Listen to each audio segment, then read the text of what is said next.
That's too difficult. So we're cleaning this whirlpool, and then I'll put this. This is what I was cleaning. We were trying to clean this part here.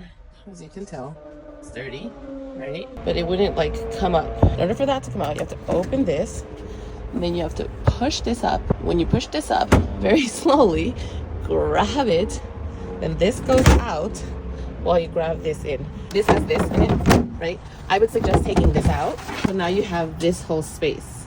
Now, stick your hand in, you push this. Like if you're pushing from this side up, okay? Because this needs to kind of like slide out. Pushing from the top. So once you do that, it slides out.